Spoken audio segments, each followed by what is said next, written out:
Estamos aquí con mi gran amigo, mi querido amigo, José María García de Tuñón Asa. Y nos convoca el día de hoy la situación de querer realizar una entrevista partiendo de, yo creo, de cómo entendemos nosotros la historia, el estudio de la historia, de reliquias y de relatos. Y precisamente lo que vamos a hacer en esta ocasión es, entendiendo de esta manera el estudio de la historia, hacer un relato de un momento fundamental en la vida de España y además de una biografía personal, la de José María, que se conjuga con una gran parte a su vez de la vida de España y en unos momentos también fundamentales para la conformación de la España contemporánea. Esto a su vez se podría entender de manera, en un breve preámbulo, o remitir a la idea de memoria histórica, o al menos de memoria. Y en efecto, la memoria más que histórica es biográfica porque refiere a los individuos. Pero tratándose de José María habría que hacer un gran matiz, porque si bien se tratarán de recuerdos, de anamnesis como las entendemos, también la figura y la persona de José María funge como un historiador. Y no como un historiador en el sentido universitario, gremialista, sino como un sujeto, una persona que a través de la investigación documental de obras escritas que tiene, rompe la cuestión de la pura memoria personal y vislumbra ya el campo de un estudio objetivo de la historia, donde se contraponen versiones, se buscan documentos y se articula o se reconstruye los momentos que han interesado a lo largo de su vida a José María Tuñón. Yo me detengo en este breve preámbulo y saludarle, José María. Muchas gracias por estar aquí. Muchas gracias a ti, Axel. Muchas gracias por haberme invitado a tener esta entrevista que yo espero que sea interesante para el público que nos pueda oír, porque esto, como está grabado, después se subirá a las redes y estará al alcance de todos. Así que tú dime, comienza preguntándome qué es lo que quieres en un principio, que yo te explique y con mucho gusto yo lo haré. Eso es. Lo primero que tendríamos que decir es que, entre otras cosas, José María Tuñón es presidente de la Fundación José Antonio Primo de Rivera. Efectivamente. Y también sobre la figura de José Antonio, tan mal entendida y peor estudiada, vamos a tratar también el día de hoy. Como introducción yo quisiera comentar que en lo que decíamos, que esta entrevista y la propia persona de José María desborda, y esta charla desbordará solamente los aspectos puramente memorísticos, porque también José María es un historiador en el mejor de los sentidos. Tiene varias obras, entre ellas quiero decir esta, no empiezo en orden, sino conforme los tengo aquí a mi mano: Las letras silenciadas, escritores del siglo XX olvidados o pasados por la censura, es una de sus obras. Tiene también José María Tuñón José Antonio y los poetas. Sí. Como pueden ver, a mi amigo José María le gusta la poesía, es parte importante de su acervo. Esta obra, que es también muy importante para la reconstrucción de los materiales de la historia, Apuntes para una historia de la falange asturiana, José Antonio y su circunstancia, José Antonio y la República, 12 personajes ante la Segunda República. Y así podríamos mencionar otras, pero de momento podemos comentar estas. Pues vamos a empezar, estimado y querido José María, por el principio. Muy bien. Cuéntenos usted en qué año nació, dónde nació, cuál fue su círculo familiar. ¿Qué nos podría decir al respecto? Pues mira, precisamente yo nací unos meses antes de la Guerra Civil, o sea, en abril de 1936, y en este mismo edificio donde estamos, porque esto antes era un sanatorio, y aquí nací yo. Nací yo y después con el tiempo nacieron todos mis hijos aquí también, con lo cual es un recuerdo el que yo tengo, un cariño el que yo tengo a este edificio, pues muy grande. Después coincidió de que esto es la Fundación Gustavo Bueno, se pasó a ser la fundación de este gran filósofo, y yo, gracias a mi amistad con el hijo, y aunque yo conocí a su padre, pues yo vengo por aquí con frecuencia. Para mí es un sitio muy amable y muy conocido, y que muy agradable de estar aquí y sobre todo de estar hoy contigo en este lugar. Muchas gracias, José María. Cuéntenos un poco. Usted... Bueno, sí, efectivamente. Yo nací en el 36, en abril, y la guerra, como sabes, empezó en julio del mismo año. Yo la pasé toda aquí, porque Oviedo fue una de las pocas ciudades donde estuvo en poder de los, pudiéramos llamar, de los nacionales, para que nos entiendan ahora. Y excepto una época, yo eso no lo puedo recordar como es lógico, porque yo era muy pequeño, que mi padre estuvo en Salamanca, porque había sido consejero nacional de Falange Española, y bueno, pues lo llevó a Salamanca pues en plena guerra, pues algún motivo político, ¿no? Y tuvimos que marchar para allá todos los hermanos con mi madre. Y mi padre lo nombró José Antonio, lo nombró ¿en qué año? Yo creo que fue en el año 34, consejero nacional. Consejero nacional. Y bueno, fue consejero nacional, lógicamente siempre, hasta que desaparece José Antonio. Y esa es una pequeña historia de mi corta vida, de lo que yo estoy contando ahora, ¿no? Y después vinimos ya a vivir aquí a Oviedo, y de aquí no nos movimos, ni me moví yo tampoco una vez casado.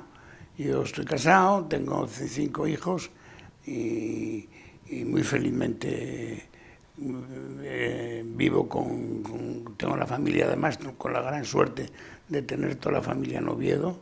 No están desperdigados por ahí, como hay tantas familias, y nos vemos con mucha frecuencia, y vienen a casa, voy a su casa, y muy bien, estupendamente bien.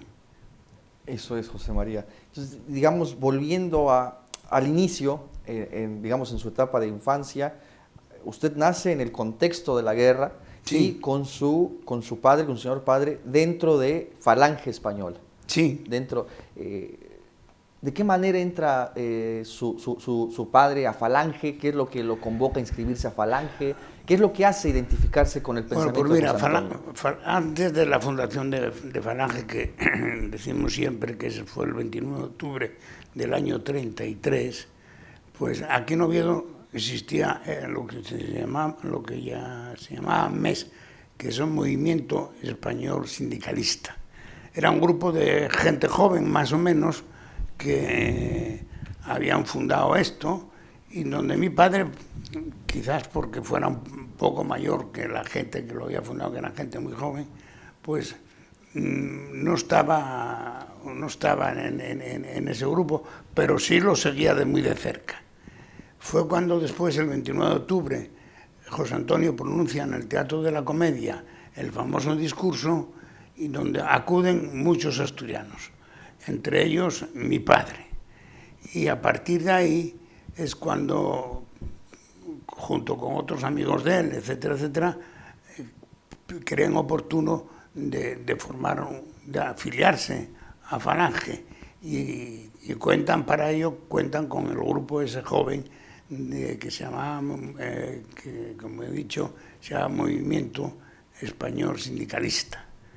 Y a partir de ahí, bueno, pues ya todo es cuando después, vuelvo a repetir, viene el nombramiento de consejero nacional, lo nombra José Antonio jefe local de Oviedo, y él no abandona Falange hasta cuando viene la famosa unificación,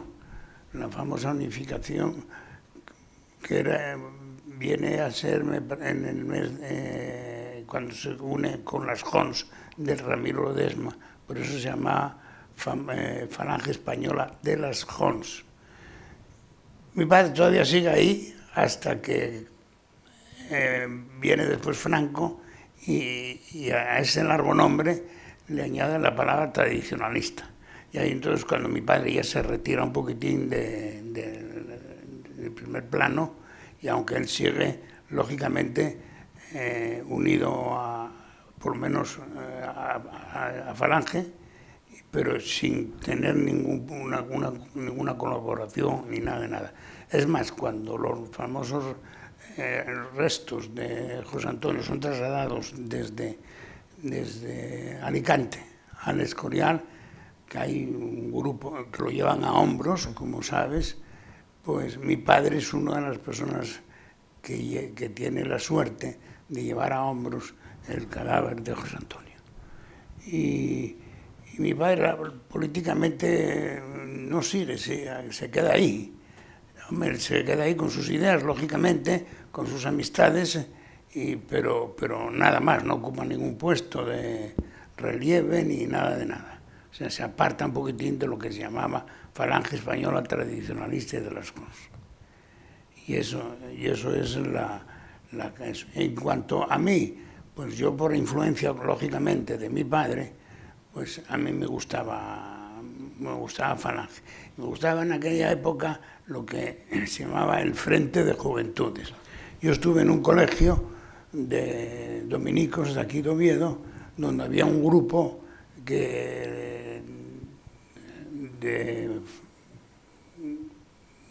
precisamente, sí, efectivamente, del Frente de Juventudes. Yo me afilié al Frente de Juventudes, hacíamos marchas, asistíamos a conferencias, incluso asistíamos a eventos deportivos. Yo asistí, yo creo era el año 56, yo participé en un campeonato de España de natación del Frente de Juventudes, en Alicante. Y yo gané o quedé campeón de los 100 metros mariposa. Hombre. Sí. Y después ganamos los asturianos en el relevo de 4%. Y ahí después tuve que hacer el servicio militar. El servicio militar lo hice en Ceuta. Y yo fui muy feliz en el servicio militar. No sé por qué se quitó.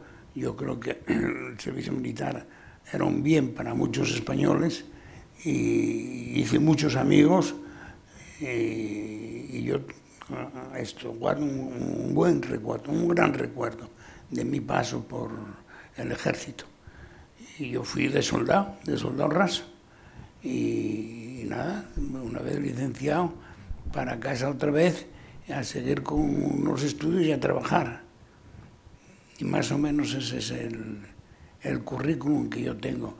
Muy corto, pero bueno, yo creo que muy interesante. Eso, porque nos da esta visión de conjunto ahora que nos ha dado, nos permite ir desbrozando ciertas partes. Usted nace en este contexto de la guerra. ¿Cómo recuerda sus primeros años, su infancia?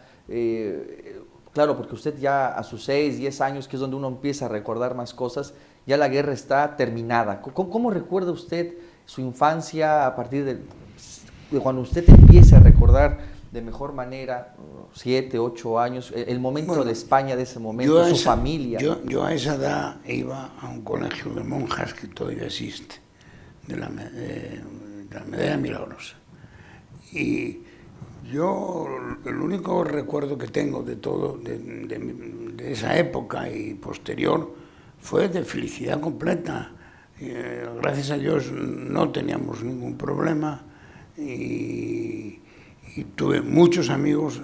No se hablaba de la guerra, todo el lío que nos están trayendo ahora, que sepan de que nosotros, los hijos de los que ganaron la guerra, jamás hablamos de la guerra. No hablábamos entre nosotros. Yo tengo un íntimo amigo mío que vive todavía, gracias a Dios, que le han matado en la guerra, le han matado a su padre y no saben dónde está el cadáver. Nunca jamás reclamó nada, nunca. O sea que todo esto que ahora vienen, que quieren enterrar a sus muertos, que están por por las tierras, por ahí, enterrados sin saber dónde, ni cómo, ni cuándo. Bueno, pues estos son esos, pero los de la época mía, vuelvo a repetir, este íntimo amigo mío, le mataron a su padre y él no sabe dónde está muerto su padre. Y nunca, jamás reclamó ni dijo, hay que buscar los restos de mi padre. Nunca, nunca. Y como ese se podía poner algún ejemplo más, pero yo ya digo que recuerdo una infancia feliz. Yo no sé de dónde hablan todo esto que están diciendo ahora, de dónde sale, pero la infancia mía fue, por supuesto, y mi padre no tenía ningún puesto político, ni mucho menos. O sea que mi padre no tenía por qué estar agradecido al régimen, además cuyo régimen él tampoco lo veía bien porque él lo que era falangista. Eso es. Y lo que no cabe duda es que Falange, que el régimen vino a darle la puntilla a Falange. Eso está muy claro, lo dicen, lo dicen muchos historiadores, o sea que yo no estoy inventando nada. Usted nos da paso a algo fundamental que tocaremos un poco más adelante, que hoy en este discurso sinceramente vulgar, maniqueo, que no ha estudiado la figura de José Antonio, que no ha estudiado en el fondo el proceso histórico de la Guerra Civil Española, sino simplemente este constructo ideológico, generalmente de cuño socialdemócrata o izquierdista fundamentalista, que le parecería inconcebible cómo tras la muerte de José Antonio, tras la asunción de Franco al control de las facultades del Estado, los falangistas de primera hora no ven a Franco, no se identifican con Franco, que hay una ruptura allí, y asumen que la figura de Franco y el proceso de articulación del régimen de Franco cortó el camino a la revolución falangista que pensaba José Antonio. Efectivamente, así es. Y después se me olvidó un pasaje que yo creo que es interesante volver a recordarlo. Cuando se produce la Revolución de Octubre, que la produce la izquierda española, que aquí en Oviedo fue un desastre. Aquí fusilaron a 34 sacerdotes, entre ellos había 8 seminaristas. Y de esto no quieren hablar o no, apenas hablan. Pues mi padre en esa época estaba precisamente en el primer Consejo Nacional de Falange, en Madrid, que fue cuando nombran a José Antonio Primo de Rivera, lo nombran jefe nacional. Y fueron a buscar a mi padre, a casa. Y mi madre, pues ya te puedes imaginar el susto que llevó, y dijo que mi padre que no estaba allí, que estaba en Madrid, y entonces mi madre estaba en estado, y del susto que llevó se puso mala, y mala de dar a luz, y entonces dijo que por favor la trajeran al sanatorio Miñor, aquí donde estamos. ¿Y por qué quieres ser? Eres una burguesa, quieres ser. No, yo no soy una burguesa, simplemente que yo he trabajado de muchacha en ese sanatorio y tengo amigos allí y yo quiero, porque me parece que yo voy a dar a luz y quiero dar a luz allí. Y efectivamente nació un hermano mío, que el que va delante de mí, que por cierto murió hace un par de años, y nació 7 mesín, o sea, a los 7 meses se le adelantó el parto. Total, que mi padre estaba en Madrid, no se enteró de nada, claro. Y cuando se enteró, cogió el coche, vino hacia Asturias y no pudo entrar por donde entramos hoy, que es por Pajares y por ahí. Tuvo que entrar por Cangas de Onís. Claro, sí. Por otro sitio. Y de allí... Donde es el puente romano, ¿no? Sí. Eso es.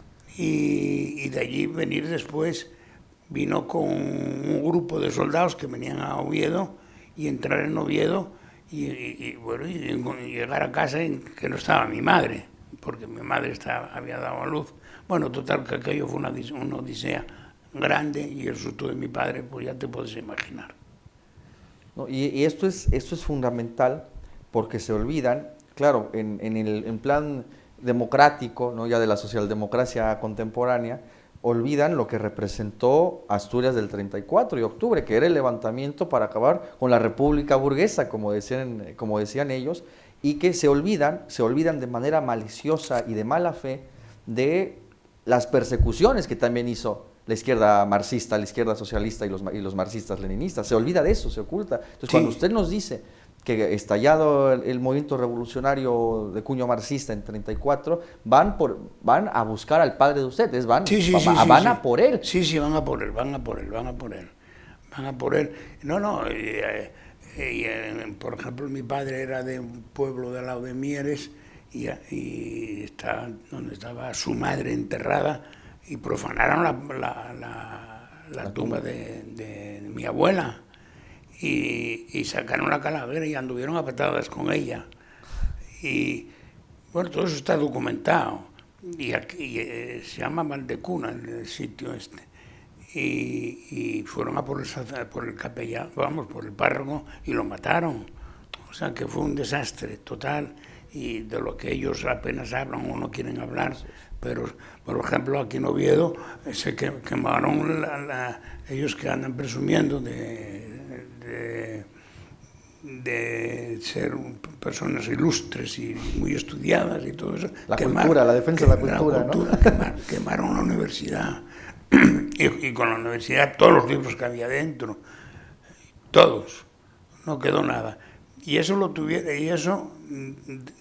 después vinieron, y fue María Teresa León, la mujer de Rafael Alberti, que era muy guapa y admiradora de José Antonio, en cierta manera, sí, porque ella conoció a José Antonio y habla de José Antonio y habla bien.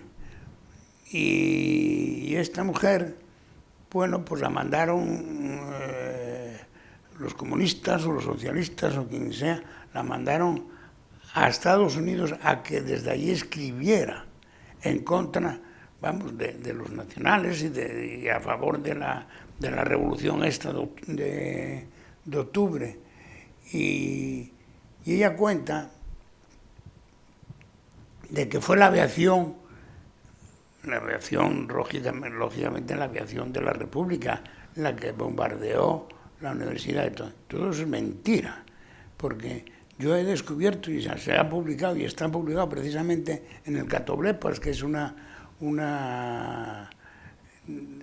¿cómo se llama? Nuestra revista crítica del presente. La revista crítica de la Fundación Gustavo Bueno. Y yo lo publiqué ahí.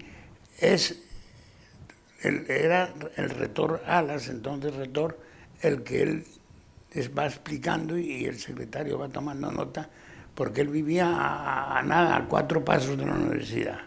Y él cuenta de cómo fue la quema de la universidad. Y eso lo tuvieron guardado, no sé, muchos años. Yo lo descubrí en la universidad y se publicó, como digo, en el Catoblepas de aquí, de la Fundación Gustavo Bueno. Mire, ahí, José María, podemos hacer, esa es una conversación, digamos, más bien que tiene la dinámica de una conversación entre amigos, precisamente. Entonces, aquí abramos un paréntesis a reserva de tocar muchos temas que lo haremos el día de hoy, que nos convoca el día de hoy. Usted, en su labor precisamente de historiador, porque esto supera las labores de la memoria, en primero porque pues, usted recién nacía, era usted muy pequeño, o antes, ni siquiera, en 34 ni siquiera estaba usted. Entonces aquí es su labor de historiador, de reconstrucción, de confrontación entre versiones, de búsqueda de documentación. Entonces aquí es usted un sujeto nociológico que funge como historiador, ¿no? Sí. Entonces usted, y eso quiero que nos los cuente José María, usted pudo descubrir, compilar, documentar, mejor dicho, cómo quien quema la universidad no es la aviación de la República, que estaría en manos del llamado bienio conservador, ¿no? Sino que es producto del levantamiento rojo en 1934, es decir, sí, son las facciones socialistas, comunistas, las que queman la universidad, sí, con toda la biblioteca y toda su documentación. Toda. ¿Nos puede comentar un poco más esto? ¿Cómo usted va descubriendo esos documentos? Que ahondar un poco en eso que ahora no, bueno, pues fuera de como yo investigué mucho, yo tengo un tío carnal, hermano de mi madre, que asesinaron en el 21 de agosto del 36 en Madrid era diputado de la CEDA. Yo tengo la fotografía de él muerto. Vaya. Yo descubrí esa fotografía, pues ¿cómo descubres esas cosas? Pues yendo a muchos lugares y mirando y revolviendo, y así es como se van descubriendo las cosas. Y bueno, este tío mío precisamente, tuvimos que hacer el traslado, sumar los restos de él, porque vino después a enterrarse la viuda, no tuvo hijos, la viuda lo trajo para aquí y estaba enterrado en una capilla que hay cerca de Mieres, cuya capilla se está viniendo abajo, y tuvimos que sacarlo porque en cualquier momento aquello se derrumbaba, y después localizar los restos iba a ser muy difícil, aparte de que no podíamos consentir esperar a que se cayera para sacarlo, sino que fue un poco antes, muy poco antes, y lo trajimos para la iglesia aquí de San Juan de Oviedo. ¿Al tío de usted? ¿Cómo? Al tío de usted. Sí, tío Carnal. Y ese lo fusilaron, fueron a buscarlo en Madrid, él era diputado de la CEDA, fueron a buscarlo a casa, lo sacaron, lo llevaron allí no sé dónde, supongo que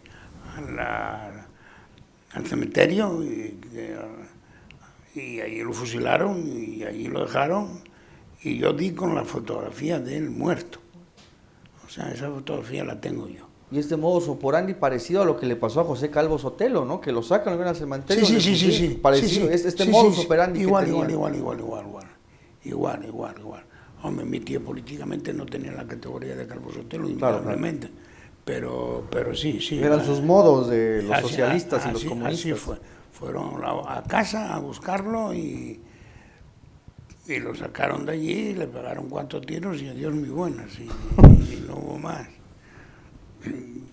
O sea que yo en la familia tengo un poco de todo. Tengo, pues eso, por ejemplo, una de las cosas que más me duelen a mí es la profanación de la tumba de mi abuela, donde sacaron la calavera y anduvieron a patadas. Y después mataron al cura. Un barbarismo Sí, o sea que no me vengan ahora a mí con cosas raras, porque las cosas fueron así. Que hubo por el otro lado, yo no digo que no, pero que se diga todo. Exactamente. Todo, lo de un lado y lo del otro. Y esto de la memoria esta que hay ahora, que trajo el inefable Zapatero. Así es. Y que, por cierto, que lo sustituyó en el gobierno, el PP, no la echó abajo, no, y después ahora quiere ir todavía más allá, sí. El Sánchez me parece un sinvergüenza que a estas alturas anden revolviendo eso, y ahora están con la exhumación de los restos de José Antonio. Mira, José Antonio fue un hombre, posiblemente sea el político que más se haya publicado de él. El que más. Hay un dato, por ejemplo, Julián Zugazagoitia, que es un socialista muy conocido, publica íntegro el testamento de José Antonio, que eso no, yo creo que no hay otro caso igual en la historia. Indalecio Prieto, que era asturiano, de aquí de Oviedo, publicó parte del testamento de José Antonio. Indalecio Prieto tenía cierta admiración por José Antonio, y José Antonio cierta admiración por Indalecio Prieto. Y después está una vez cuando estalla la guerra, José Antonio todavía lógicamente preso, escribe a Martínez Barrio, que era presidente de las Cortes, me parece, en aquel entonces, porque fue presidente de la República. Después, bueno, yo creo que era de las Cortes, y le escribe una carta queriendo, para ir a verlo, e intentar parar la guerra. Y entonces, tengo aquí la carta, y yo creo que para no meter ningún error. No, adelante. Convenía leerla. ¿No? Y esto es muy importante porque se olvidan estas diferenciaciones que hay. Y bueno, la he encontrado, Sí, sí. eso, para que se escuche bien quien nos esté viendo nuestra entrevista. Esta es la carta de José Antonio preso, Sí, sí. tratando de interceder Sí, para sí. evitar la guerra. Sí. La carta tiene fecha 9 de agosto de 1936. Dice: excelentísimo señor don Diego Martínez Barrio, presidente de las Cortes. Respetado señor presidente, después de una detenida deliberación en conciencia y con la mira en el servicio de la España de todos, tan gravemente amenazada en los presentes días, me decido a solicitar una audiencia con usted. No sería difícil llevarla a cabo. Podía trasladarme una noche al gobierno civil, porque en ese momento él estaba en Alicante, como si fuera a ser interrogado por el gobernador, y allí ser recibido por usted sin que se enterase nadie. La audiencia podría quizás ser útil y en ningún caso sería perjudicial. De todas maneras, usted será quien decida. Yo creo que he cumplido con mi deber al escribirle estos renglones. Le da las gracias anticipadas por la atención que le preste con respetuoso seguro servidor y amigo que estrecha a su mano, José Antonio Primo de Rivera.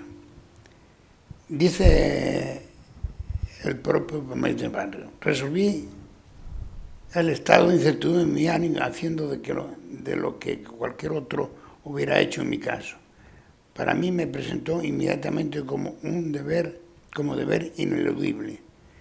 Dice que habló por teléfono con el gobernador, no por teléfono, con el jefe del gobierno, el señor Giral. Le indiqué en palabras habladas que había recibido un documento que estimaba importante, muy importante. Le di mi opinión para hablar de que se escuchara al señor Primo de Rivera. Pero dice después que conoce todos los detalles de la entrevista del señor Primo de Rivera con el señor Martínez Echevarría, que fue al final con quien se vio que era un político de ellos. Era secretario delegado de Levante, de Martínez Echevarría. Y dice: entrevista que, independientemente del objeto principal que la motivaba, que era una proposición concreta del jefe de Falange Española al gobierno de la República, tiene a los efectos históricos unas declaraciones de las cuales luego hablaré. Supe que el señor primero habría propuesto al señor Martín Echevarría para que éste a su vez lo trasladara al gobierno.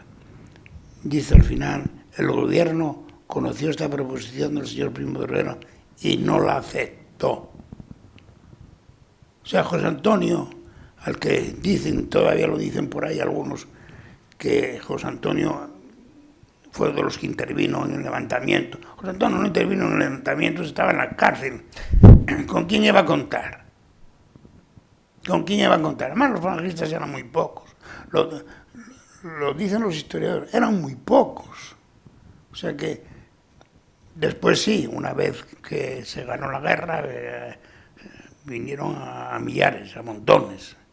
Pero bueno, esa es otra historia.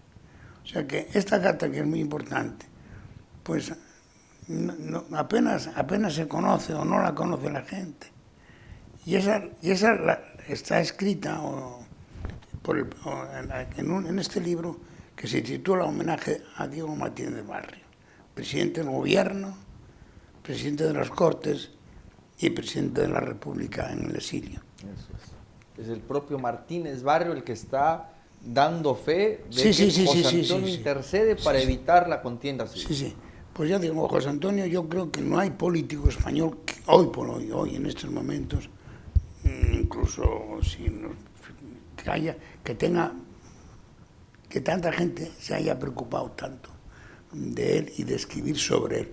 Unos mejor y otros peor, por supuesto, pero no hay político, ni Azaña, por ejemplo, en aquella época, ni Indalecio Prieto, ni nada.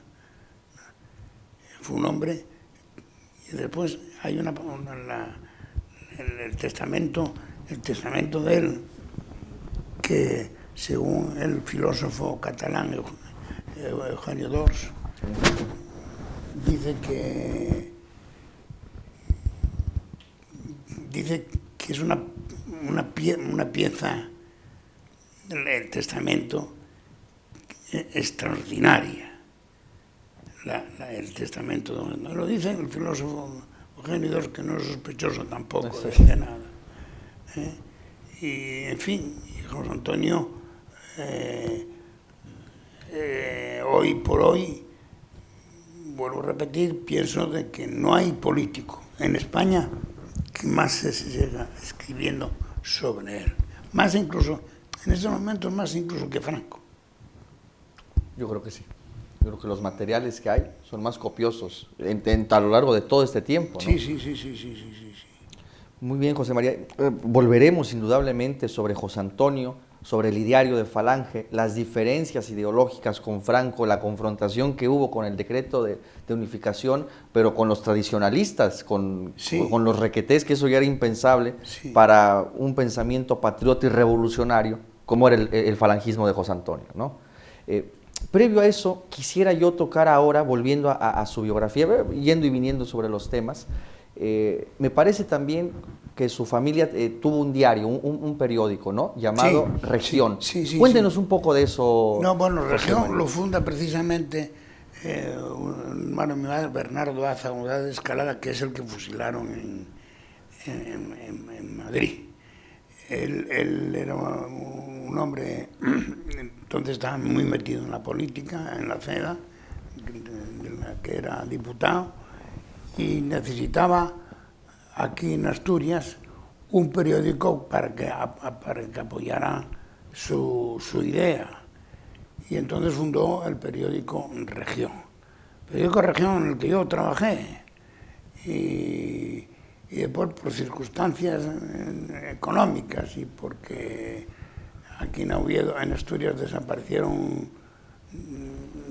la Voz Asturias, la Voluntad, Región, de aquella época el Carballón, el Noroeste, muchos.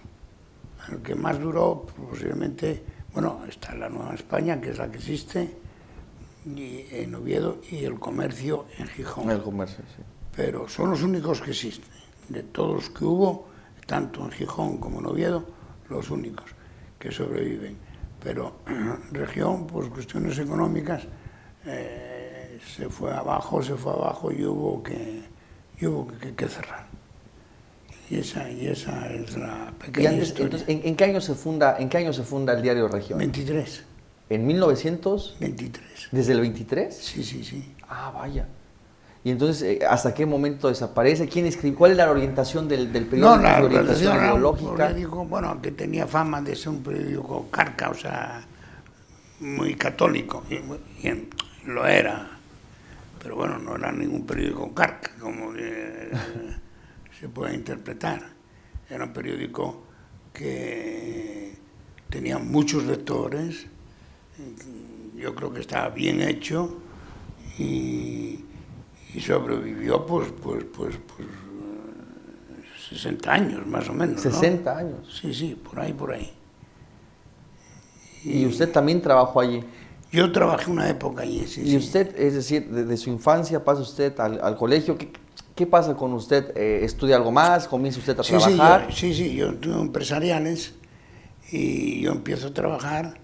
Y bueno, empecé a trabajar primero, como digo, en Región, después ya en otros campos distintos, diferentes, que no tenían nada que ver con la familia. Bueno, en aquella época había trabajo, se podía uno colocar bastante bien, sin mucha dificultad, y yo fui uno de tantos que tuve esa suerte, porque había algo de paro, muy poco, ¿no? Yo ahora, por ejemplo, pienso en mis nietos, de qué va a pasar con ellos, con el paro que hay. Yo solamente tengo una nieta, la mayor, trabajando, que vale mucho. El año pasado estuvo un año en Estados Unidos trabajando en la embajada española, y ahora está en una empresa Pues si te digo la verdad, no recuerdo el nombre, No sé, no. que es medio estatal. Y bueno, yo espero que ella, una niña que estudió mucho, tiene 3 carreras y bueno, supongo que por el futuro de ella lo tiene asegurado. Y después ya pienso en los demás que están estudiando y me preocupa de cuál va a ser su futuro, porque es que hoy no hay trabajo. Es muy difícil emplearse.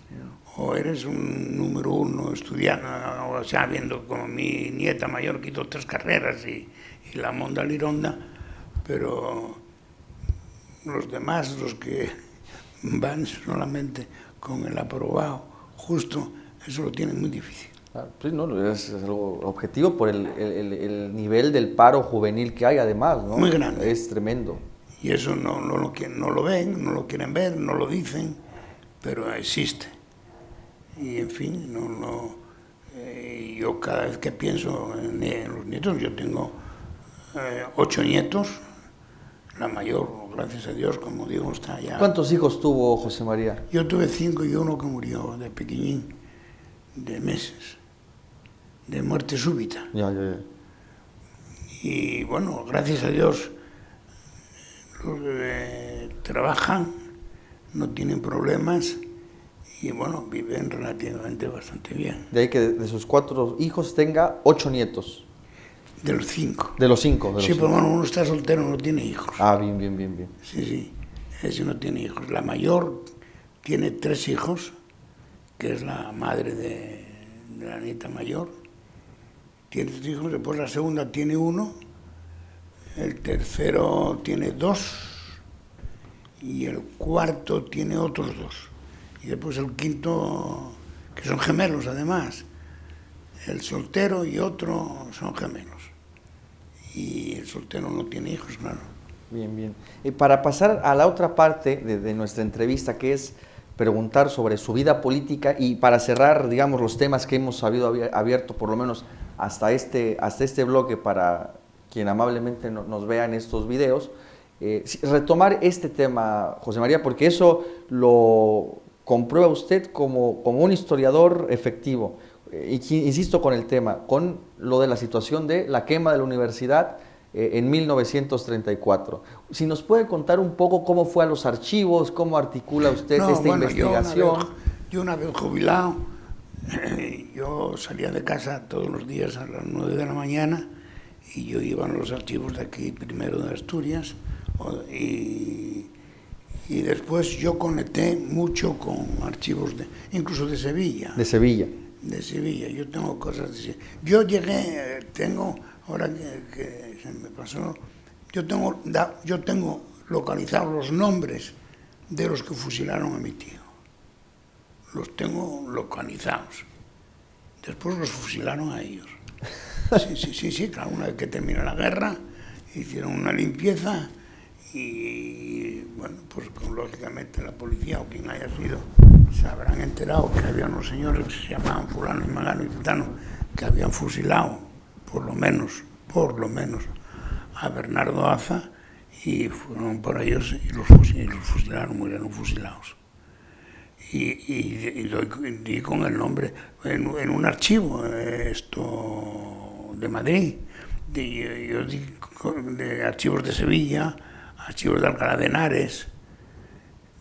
Es un pozo sin fondo, lo de los archivos es un pozo sin fondo. Así es. Puedes estar revolviendo y nunca llegarás al final, porque siempre hay algo que no descubriste, pero que está allí. Y a mí me apasionó. Yo creo que todo lo que yo he escrito está perfectamente documentado.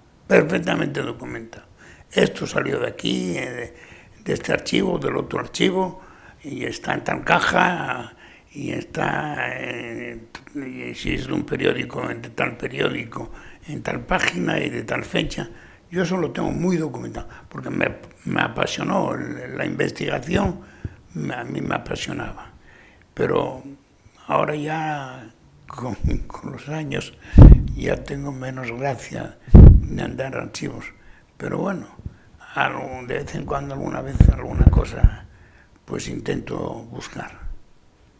Y es de esta manera, en esta labor usted, en los archivos, con las reliquias que nos deja la historia, en que usted, bueno, reconstruye esto de cómo sucedió lo de la universidad y que le granjea airadas críticas, ¿no? En su momento de los que mantenían la versión contraria. Cuando usted dice que en el fondo fueron los revolucionarios del 34, fueron los socialistas, Sí, bueno, se enojan con usted, el que ¿no? era director de la biblioteca, que ahora no sé qué puesto tiene por ahí, que yo conocí una vez porque fui a reclamar unas fichas que se habían llevado prestadas.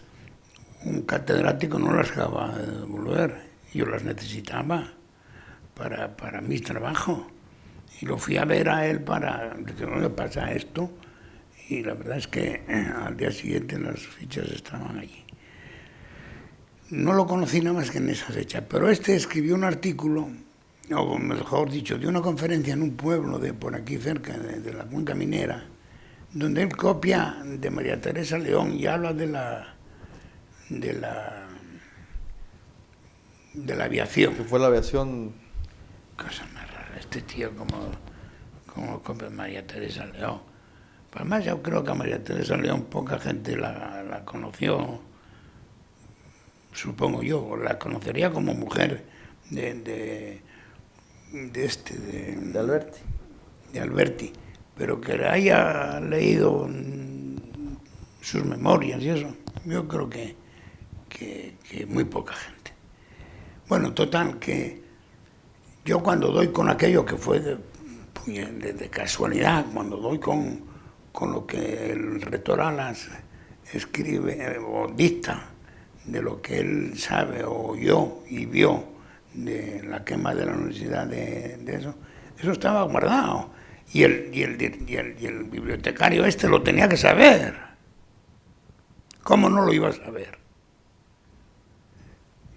Y cuando se publica en el Catoblepas, yo vuelvo a repetir, lo había visto una vez, a mí no me conocía de más, habló con Gustavo Bueno. Sánchez. Y le pareció mal que claro, porque se conocían, claro, Gustavo estaba en la universidad y bueno, y Gustavo dijo que bueno, que esas cosas, si se descubren hay que publicarlas. Claro. Lo raro es que no lo haya publicado él antes. Exactamente. ¿No es verdad? Bueno, pues no, sabiendo incluso que existía eso, y supongo que no en esa época ya lo habría leído, supongo, pues resulta que da una conferencia y dice que la universidad fue bombardeada por los aviones de la República. Lamentable. Y esto es un caso más de tantísimos que hay, lo digo no metiéndome en la política interna de España, sino digamos como alguien que le interesa la historia, como un estudiante de historia o estudioso de la historia, de cómo se ha manipulado y tergiversado o ocultado fenómenos históricos en aras de este relato de pintar al bando contrario, con el que ellos se identifican de manera absurda, ¿no? Porque tiene que ver el PSOE de Caballero, de Indalecio, con la socialdemocracia de hoy, ¿no? Pero bueno, como se asumen herederos de esa tradición, cómo han manipulado y ocultado documentos y tergiversado la historia en función de esa ideología de la memoria histórica, ¿no? Ya que citas a Largo Caballero, de Largo Caballero, yo podría decir que en sus memorias niega que haya dado el visto bueno al fusilamiento de José Antonio. Lo niega. ¿Por qué lo niega? Yo creo que tuvo en esos momentos un remordimiento. Digo yo, no lo sé, porque otros que asistieron al Consejo de Ministros dicen que sí, que él dio el visto bueno de que lo fusilaran. Ahora, él en sus memorias lo niega. Es una cosa curiosa. ¿Por qué niega una cosa?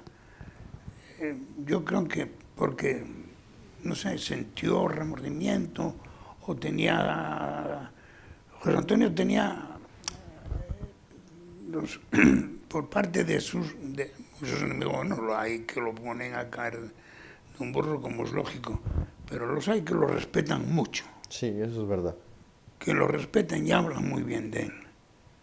Mira, María Teresa León habla muy bien de él. Y era comunista. Y era comunista, exactamente. Y tantos y tantos. Bueno, y después el que Zugazaoitia publique el testamento de José Antonio, eso no hay caso en la historia. No existe un caso en la historia.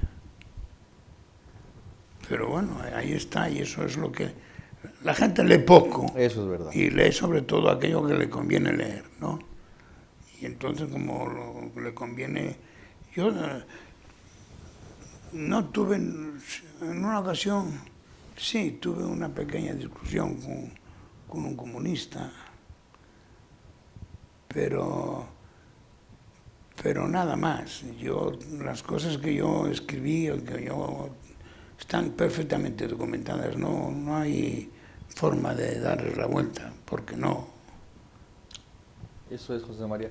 Vamos a cerrar nuestro primer bloque, nuestra primera parte, para dar paso a las siguientes y, digamos, para conectar, para establecer una conexión entre una entrevista y las siguientes partes. Quiero que ahora nos diga, a reserva de que en el posterior video ahondemos en ello y ahora sí dediquemos a hablar sobre la ideología de José Antonio, sobre el ideario de José Antonio, las diferencias que hay con Franco, que esto no se saben de estos matices. ¿Cómo inicia usted su vida política? Nos decía ahora del contexto familiar, su señor padre, que ahora sí nos puede decir su nombre para... Celso. Celso García de Tuñón San Román. Eso, Celso García de Tuñón San Román. Vamos, era parte importante, fue miembro del Consejo Nacional de Falange, jefe local en Oviedo. En Oviedo. De Falange en Oviedo. ¿Cómo inicia usted, en qué año, en qué contexto ya de la historia de España inicia usted su participación política? ¿En qué organización? ¿Qué nos podría decir al respecto? No, bueno, yo creo que algo de eso ya hablé.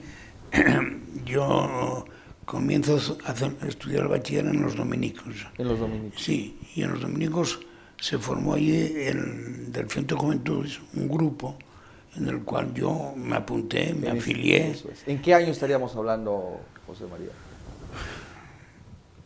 En el 47, 48, 49. Yo empiezo a estudiar bachiller, pues, lógicamente en el 46, ¿no? Pero bueno, y después los dominicos no habían abierto todavía el colegio. Tardaron 2 años, o sea, los dominicos abrieron el colegio en el 48, que es cuando yo voy, porque yo 2 años antes estudié en otro colegio, en Hispania. Y en el 48 abrieron los dominicos, y yo fui a los dominicos y allí hice el bachiller. Y los dominicos, había un hermano lego que era muy falangista, el Fray Epifanio. Y él formó un grupo de Frente de Juventudes, hicimos marchas, conferencias, y a mí aquello me gustaba. Me gustaba, aparte de la influencia que yo ya tenía, lógicamente. Y ahí partió, y después yo empecé a leer a José Antonio. Me pareció una persona extraordinaria en todos los sentidos, y para mí no hubo político de mayor categoría que José Antonio Primo de Rivera.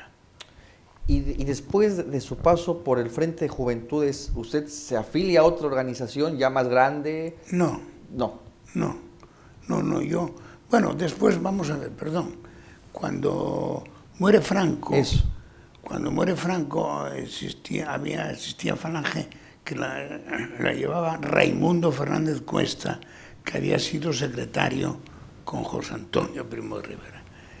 Y él y Valdés Larrañaga, que era otro miembro de aquella época, muy unido a Raimundo Fernández Cuesta, pues reivindican, porque el nombre de Falange Española, Franco lo había borrado del mapa, era Falange Española. Entonces, al morir Franco, pues reivindica Raimundo Fernández Cuesta el nombre de Falange Española.